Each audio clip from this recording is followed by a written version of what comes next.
Before anything, the killer persuaded someone to help carry out the murder. And that person was...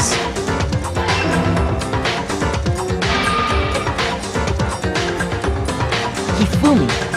With an accomplice, the killer was able to execute a number of otherwise impossible schemes.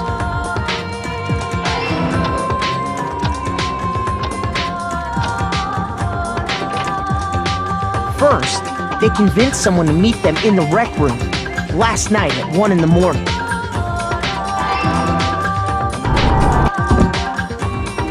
That someone they met with was Hiro.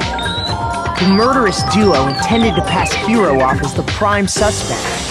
So when they met up with him, they drugged him, knocked him out, and stuffed him into the Robo-Justice suit.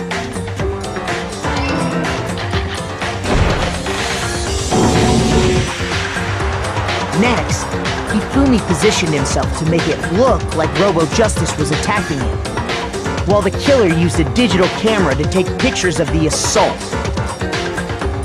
They did all this just to create evidence that would put the suspicion on Hiro. When they were done with him, they shoved him, still unconscious, into the pool room locker.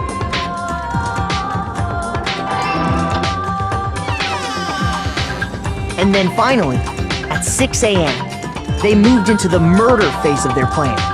They called Taka to the equipment room.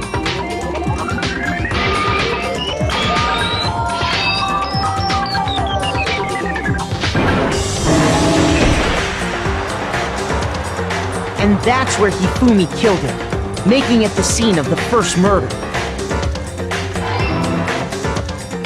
The murder weapon was Justice Hammer 4, which was left there in the equipment room. The reason Hammer number 4 was used was to create confusion about the order of the crimes. So, next they falsified 2 more assault incidents. For these attacks, the killers pretended to be the victims to solidify Robo-Justice as the suspect. The first fake incident was the attack in the rec room. There, the killers wanted us to see Justice Hammer 1 and the Robo-Justice pictures they'd taken. They wanted to make sure we bought the surprise attack story. The second fake incident was the attack in the library. This time, they planted Justice Hammer 2 and an injured Hifumi to sell us that story.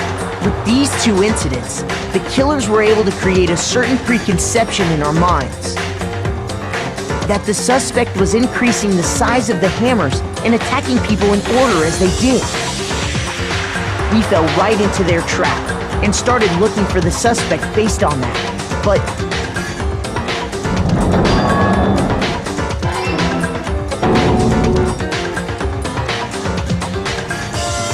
while we did that, we left Hifumi alone in the nurse's office.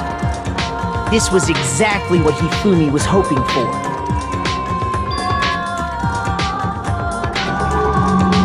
He took a blood packet from the refrigerator and Justice Hammer 3 and turned the room into a crime scene in which he himself had apparently been brutally murdered.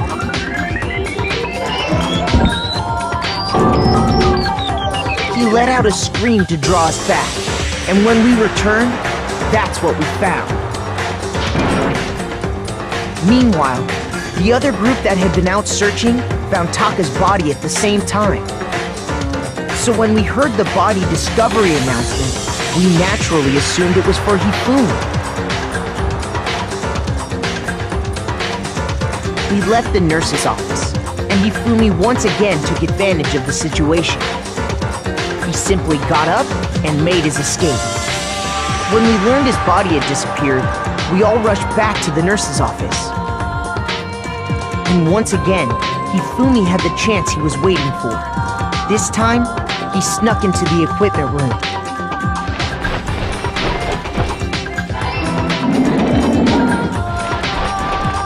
He wrapped Taka's body in a tarp and used the dolly to move it all the way down to the repository.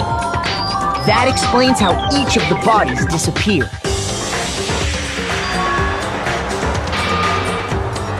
But even Hifumi didn't know what the true killer had in mind for their final act.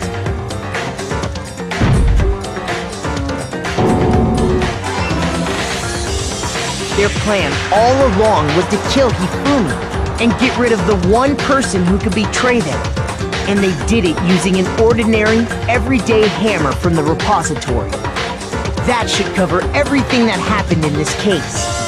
And the villain behind it all is the one controlling Monokuma.